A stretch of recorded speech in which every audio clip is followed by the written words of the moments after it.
अस्सलाम वालेकुम रहमतुल्लाहि व बरकातुहू। कैसे हैं नाज़रीन? उम्मीद करता हूँ रब की रहमत से आप सब खैरियत से होंगे। गुड एजुकेशन चैनल में आपका खुशामदीद है।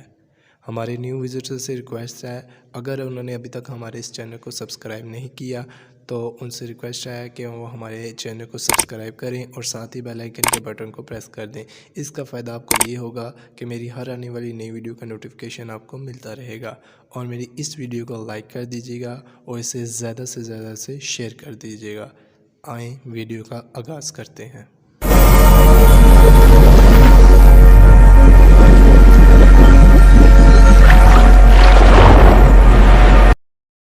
आज का जो हमारा टॉपिक है वो है काइनेमेटिक्स एंड डायनामिक्स। काइनेमेटिक्स किसे कहते हैं और डायनामिक्स किसे कहते हैं।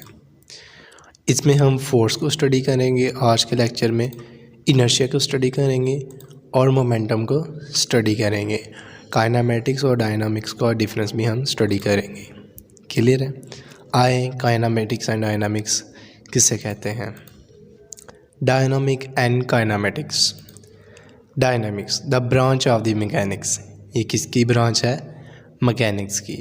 That deal with the study of the motion of object, जिसमें हम मोशन ऑफ ऑब्जेक्ट को स्टडी करेंगे। मोशन का आपको पता ही है ना, हरकत।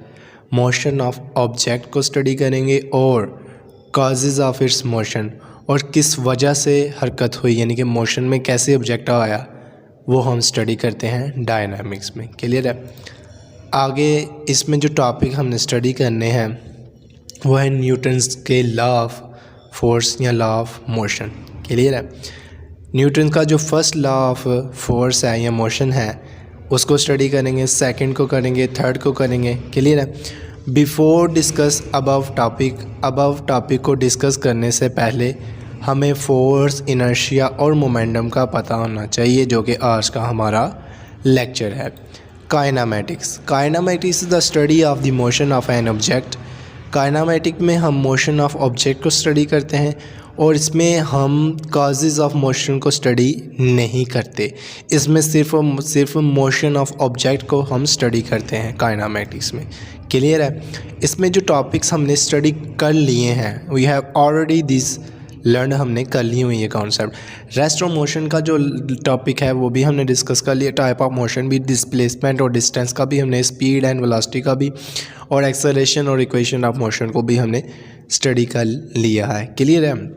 आज का जो हमारा टॉपिक है फोर्स, इनर्शिया एंड मोमेंटम है। आए वो सीखते हैं। What is a force? Force moves or tends to move, stop or tends to stop of motion of a body. The force can also change the direction of a motion of a body. वो कह रहा है कि force एक ऐसी चीज़ है जिससे किसी ऑब्जेक्ट को मूव कराया जा सकता है, या फिर रोका जा सकता है, या फिर किसी ऑब्जेक्ट की मोशन की डायरेक्शन चेंज की जा सकती है। क्लियर? फोर्स से हम किसी ऑब्जेक्ट को मूव करवा सकते हैं, स्टॉप करवा सकते हैं और उसकी डायरेक्शन चेंज करवा सकते हैं। जैसा कि आप एग्जांपल में देख सकते हैं कि इसे टेंड टू मूव किया जा रहा है, कि अलमारी से को आगे की तरफ पुश करके उसे मूव करने की कोशिश की जा रही है। ये है फोर्स। ठीक है? एक फोर्स लगेगी मूव करने के लिए। स्टॉप करने के लिए, जैसे कि ये फुटबॉल है, फुटबॉल को हमने रोकना है, यानी कि ये फुटबॉल, ये जो प्लेयर है इसने इसको रोकना है, तो इसने भी फोर्स लगानी है, ज़ाहिर बात है, फुटबॉल पर। तो ये टर्न टू स्टॉप कर रहा है, रोकने की कोशिश कर रहा है। उसके बाद a force can change the direction of a moving object. अब ये मूविंग ऑब्जेक्ट यानी कि बॉल जो आती है, जो बैट्समैन फेंकता है, बॉलिंग करवाता है, तो बैट्समैन क्या करता है कि उसको पुश करता है, उसकी डायरेक्शन को चेंज करता है, मोशन की डायरेक्शन को चेंज करता है। तो ये सारी जो चीज़ें हैं ये फोर्स में आती हैं। फोर्स लगाएंगे तो मूव होगा, फोर्स लगाएंगे तो स्टॉप होगा, फोर्स लगाएंगे तो फिर ही डायरेक्शन चेंज होगी। और फोर्स को जो डिस्क्राइब करने वाले जो साइंटिस्ट थे वो थे सर इसैक न्यूटन। क्लियर है? और न्यूटन का बहुत सारी ये मशहूर है कहावत और कहानी भी कहते हैं इसे, कि ये वो बैठा हुआ था तो वो जो उसका यानी कि सेब था दरख्त का, वो नीचे गिरा, तो उसने सोचा कि ये सेब कैसे खुद ब खुद तो नहीं गिर सकता। तो उसने सोचा कोई ऐसी फोर्स है, कोई ऐसी कुव्वत है, कोई ऐसी ताकत है जो कि इसको मजबूर किया नीचे गिरने पर। तो उसने कहा कि ये ज़मीन की एक ऐसी कशिश है, ज़मीन ने एक ऐसी कशिश लगाई जिसको बाद में नाम दे दिया गया ग्रेविटेशनल फ़ोर्स। एक फ़ोर्स का नाम दे दिया गया कि ज़मीन में एक फ़ोर्स है, ठीक है। और इसका फ़ोर्स का जो ऐसा यूनिट है वो है न्यूटन। क्लियर है। आगे बात करते हैं इनर्शिया की। इनर्शिया किसे कहते हैं? गैलीलियो ने ऑब्जर्व किया कि किसी ऑब्जेक्ट को इजीली मूव या स्टॉप या लाइट ऑब्जेक्ट को स्टॉप या मूव करना बहुत आसान होता है दैन दी हैवियर ऑब्जेक्ट के लिहाज से, ठीक है। हैवी ऑब्जेक्ट में डिफ़िकल्ट टू मूव या करना होता है। किसी भी हैवी जो ऑब्जेक्ट होता है उससे डिफ़िकल्ट यानी कि मुश्किल होता है उसे मूव करवाना, ठीक है। और यहाँ पे अगर moving then difficult to stop, उसे रोकना भी मुश्किल होता है। न्यूटन ने ये कंक्लूड किया तो उसने कहा कि दैट दी एवरी ऑब्जेक्ट, उसने कहा कि हर ऑब्जेक्ट रेजिस्टेंस का मतलब है मुज़ाहमत करना, यानी कि वो कहता है कि नहीं जी जी मैं तो अपनी रेस्ट हालत से रहना जी, ठीक है। Change in its state of rest, her object resist करता है कि वो अपनी रेस्ट में है तो वो कहता है मैं रेस्ट में ही रहूँगा। अगर वो यूनिफॉर्म स्पीड में मूव कर रहे हैं स्ट्रेट लाइन में तो वो कहता है मैं मूव करूँगा कांस्टेंट स्पीड में, ठीक है। तो हर ऑब्जेक्ट की अपनी रेजिस्टिविटी होती है, हर ऑब्जेक्ट की अपनी रेजिस्टिविटी होती है। लाइटर ऑब्जेक्ट की कम होगी, ठीक है। तो ये जो रेजिस्टिविटी है हर ऑब्जेक्ट की, ये प्रॉपर्टी ऑफ मैटर है, प्रॉपर्टी ऑफ मैटर है। और ये जो प्रॉपर्टी ऑफ मैटर है डैट इज़ अ फिज़िक्स में क्या है? इनर्शिया। अब इनर्शिया की डेफिनेशन देखते हैं। Inertia of a body its property of matter due to which its resist any change in its state of motion और रेस्ट। क्लियर है कि इनर्शिया वो चीज़ है जो कि हर बॉडी रेजिस्टेंस पे मुज़ाहमत करता है कि चेंज इन इट्स अपनी स्टेट में या यूनिफॉर्म मोशन में है तो वो कहता है नहीं मैं अपनी ही मुज़ाहमत करता है कि जब हम किसी बॉडी पर फोर्स लगाते हैं, ठीक है, तो क्या होता है कि वो मुज़ाहमत करती है कि जी मैंने मूव नहीं करना। वो उस बॉडी का क्या होगा? इनर्शिया। प्रॉपर्टी ऑफ मैटर की वो हालत क्या होगी? इनर्शिया।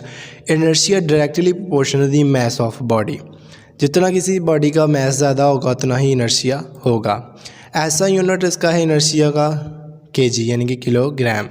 जैसे पे आप एग्जांपल में देख सकते हैं कि एलिफेंट को मोर डिफ़िकल्ट यानी कि इसका इनर्शिया ज़्यादा है दैन ह्यूमन के लिहाज से, इसे मूव करवाना बहुत मुश्किल है, ठीक है। क्यों? इसका ड्यू टू हैवी मैस की वजह से, और इसका मैस एलिफेंट के लिहाज से कम है तो इसे आसान है इसे मूव करवाना, इसका इनर्शिया कम है।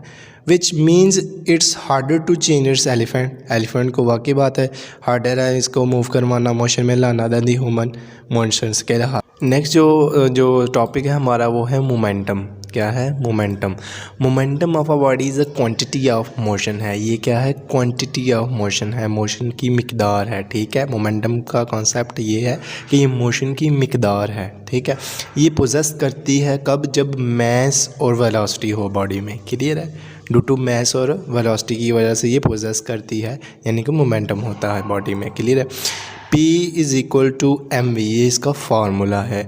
m मैस है, v इज़ अ वेलोसिटी है। सो यहाँ से एक न्यू डेफिनेशन बनती है, the product of the mass and velocity of a body is called momentum of that body. Clear है? Momentum is a vector quantity है, किसकी वजह से? क्योंकि वेलोसिटी क्या है? एक वेक्टर क्वांटिटी है और इसका जो ऐसा यूनिट है वो है किलोग्राम मीटर पर सेकेंड। एग्जाम्पल में देखें कि अगर एक गोली है जिसे हम बुलेट कहते हैं इंग्लिश में, can have a large momentum, इसका लार्ज मोमेंटम है। लेकिन देखा जाए तो बुलेट का जो मैस है वो तो बहुत ही स्मॉल होता है, लेकिन क्यों इसका लार्ज मोमेंटम है? क्यों?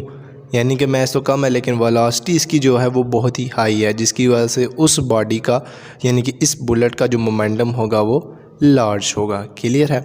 मैस और वेलोसिटी का जो प्रोडक्ट है वो क्या है? मोमेंटम। क्लियर है? सो कहता है कि हम इसको अंडरस्टैंड क्यों करते हैं मोमेंटम को फिज़िक्स में। ये इट कैन बी यूज़, हम इसे इस्तेमाल करते हैं रिजल्टिंग दी डायरेक्शन, किसी बॉडी की डायरेक्शन या स्पीड ऑफ द मोशन को बताने के लिए हम इसके प्रिडिक्ट यानी कि इस्तेमाल करते हैं मोमेंटम को किसी बॉडी के अंदर, यानी कि पता चलता है हमें कि उसकी डायरेक्शन किस तरफ है, उसकी स्पीड कितनी है मोशन की। ठीक है, मोमेंटम से हमें ये पता चलता है। आफ्टर दे कोलाइड, जब वो कोलाइड कर जाते हैं। और नेक्स्ट आप हम पढ़ेंगे दे कोलाइन वाला टॉपिक भी। All the object have message, जितने भी सारे मैसेज हैं ऑब्जेक्ट के। सो इफ़ अगर जब वो मूव करते हैं तो ऑटोमेटिकली आप इसमें कॉन्सेप्चुअली याद रखें कि उसमें मोमेंटम ज़रूर पैदा होगा। जब कोई अब बॉडी मूव करता है तो उसमें मोमेंटम ज़रूर पैदा होता है। सारी बात है, मैस जिसका ऑब्जेक्ट है जो मूव कर रहा है उसका मैस भी होता है, ठीक है। और वो जो जिस वेलोसिटी से मूव कर रहा है तो उन दोनों को मैस और वेलोसिटी को हम अगर मल्टीप्लाई कर दें तो वो उस बॉडी का होगा मोमेंटम। आई होप आपको इन कॉन्सेप्ट की समझ आ गई होगी। अगर आप में इनमें से अगर क्यूरी हो तो आप मुझे कमेंट बॉक्स में पूछ सकते हैं। Thank you so much. और अगर ये मेरी वीडियो आपको अच्छी लगी है तो प्लीज़ मेरी इस वीडियो को लाइक कर दीजिएगा, शेयर कर दीजिएगा और प्लीज़ मेरे चैनल को सब्सक्राइब कर दें और साथ ही बेल आइकन के बटन को प्रेस कर दें। और इसका फ़ायदा आपको ये होगा कि मेरी हर आने वाली नई वीडियो का नोटिफिकेशन आपको मिलता रहेगा। जज़ाकल्लाहु खैरा।